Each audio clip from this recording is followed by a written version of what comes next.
Assalamualaikum warahmatullahi wabarakatuh. Salam sejahtera bagi kita semua. Om Swastiastu, Namo Buddhaya, salam kebajikan. Perkenalkan, nama saya Gina Suciani, NIM 11192300160 dari program studi PGSD Fakultas Keguruan dan Ilmu Pendidikan Universitas PGRI Ronggolawe Tuban. Pada kesempatan kali ini saya Gina Suciani akan membahas materi tentang konsep dasar akhlak bernegara.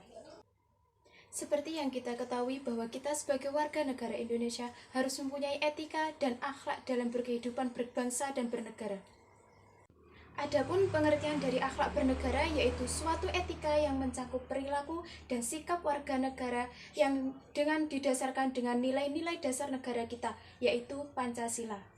Kita sebagai warga negara perlu memahami konsep dasar akhlak bernegara karena konsep ini memuat beberapa manfaat, antara lain yaitu yang pertama membentuk karakter warga negara, yang kedua yaitu meneguhkan identitas bangsa, adapun manfaat yang ketiga yaitu membangun masyarakat yang adil dan berkeadilan, yang keempat yaitu memperkuat semangat gotong royong, yang kelima yaitu mendukung pembangunan nasional, yang keenam yaitu menciptakan hubungan antar warga negara yang harmonis, adapun yang ketujuh yaitu menumbuhkan rasa kebangsaan, yang kedelapan yaitu menciptakan keseimbangan antara hak dan kewajiban. Saya akan memaparkan secara ringkas mengenai nilai-nilai Pancasila sebagai dasar akhlak bernegara. Yang pertama yaitu ketuhanan yang Maha Esa. Nilai ini menekankan pengakuan akan adanya Tuhan sebagai sumber segala kehidupan dan pencipta alam semesta. Hal ini menciptakan landasan moral bagi individu untuk hidup sesuai dengan ajaran agama dan menghormati keberagaman keyakinan. Yang kedua yaitu kemanusiaan yang adil dan beradab. Nilai ini menekankan penghargaan terhadap martabat dan hak asasi manusia. Warga negara diharapkan untuk bersikap adil, menghormati keberagaman, serta berusaha mencapai tingkat peradaban yang tinggi dalam perilaku dan interaksi sosial. Yang ketiga yaitu Persatuan Indonesia. Nilai ini mengajarkan pentingnya persatuan dan kesatuan dalam keberagaman. Warga negara diharapkan untuk menjaga solidaritas, memupuk rasa kebangsaan, dan menghindari sikap yang dapat merusak persatuan. Yang keempat yaitu kerakyatan yang dipimpin oleh hikmat, kebijaksanaan dalam permusyawaratan perwakilan. Nilai ini menegaskan prinsip demokrasi sebagai bentuk pemerintahan. Warga negara diharapkan untuk terlibat dalam proses permusyawaratan atau pemilihan umum, menjunjung tinggi kebijaksanaan dalam pengambilan keputusan, dan menghormati hak-hak minoritas. Yang kelima, ada keadilan sosial bagi seluruh rakyat Indonesia. Nilai ini mendorong adanya pembagian sumber daya dan peluang secara adil. Warga negara juga diharapkan untuk berkontribusi dalam menciptakan masyarakat yang adil, setara, mengurangi kesenjangan sosial, dan membantu mereka yang membutuhkan. Adapun konsep dasar akhlak bernegara, yang pertama yaitu ketaatan terhadap hukum dan peraturan. Kita sebagai warga negara Indonesia diharapkan untuk patuh terhadap hukum dan peraturan yang berlaku sebagai bentuk pengakuan terhadap otoritas negara. Contohnya yaitu rajin membayar pajak, menaati peraturan lalu lintas, menaati peraturan norma-norma sosial yang berlaku. Yang kedua yaitu ada partisipasi dalam pembangunan. Akhlak bernegara mengajarkan kita betapa pentingnya partisipasi aktif dalam pembangunan negara, baik melalui proses demokratis maupun kontribusi positif dalam kehidupan bermasyarakat.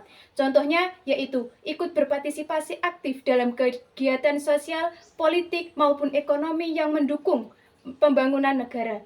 Yang ketiga yaitu ada penghargaan terhadap keragaman.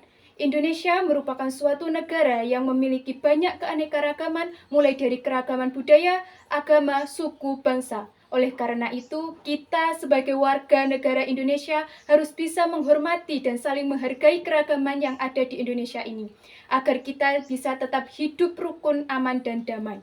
Contohnya yaitu menghargai dan tidak mencela teman yang berbeda agama, menghormati teman yang berbeda suku dengan kita, menghargai dan tidak menghina budaya orang lain. Yang keempat yaitu ada tanggung jawab sosial. Konsep tanggung jawab sosial ini mendorong kita sebagai warga negara Indonesia untuk memiliki rasa tanggung jawab terhadap kepentingan bersama, termasuk membantu sesama dan berkontribusi dalam meningkatkan kesejahteraan masyarakat. Contohnya yaitu kita bisa ikut serta dalam upaya penanggulangan masalah sosial untuk berkontribusi dalam kegiatan sosial. Yang kelima yaitu keadilan dan kesetaraan. Pada konsep ini, kita sebagai warga negara diharapkan memiliki akhlak yang menekankan pada prinsip keadilan dan kesetaraan, memperlakukan sesuatu individu dengan adil tanpa memandang perbedaan yang ada. Contohnya yaitu pemberian kesempatan kepada pendidikan yang merata tanpa memandang latar belakang sosial, ekonomi, atau etnis. Sistem hukum yang adil tanpa memandang status sosial dan ekonomi, kesetaraan gender. Yang keenam yaitu ada gotong royong. Konsep gotong royong ini menekankan pentingnya bekerja sama dan saling membantu dalam mewujudkan kemajuan dan kesejahteraan bersama. Contohnya yaitu ikut serta dalam gotong royong membersihkan lingkungan sekitar, gotong royong membersihkan lingkungan tempat ibadah, gotong royong membangun jembatan maupun drainase maupun terasering.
Pada materi kali ini dapat disimpulkan bahwa konsep dasar akhlak bernegara diwujudkan melalui nilai-nilai Pancasila memiliki peranan yang penting dalam membentuk karakter dan perilaku warga negara.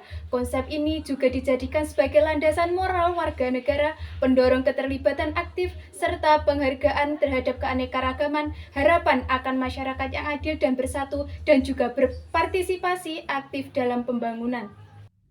Sekian materi yang bisa saya sampaikan pada kesempatan kali ini. Bila ada salah kata atau salah ucapan, saya mohon maaf yang sebesar-besarnya. Wassalamualaikum warahmatullahi wabarakatuh.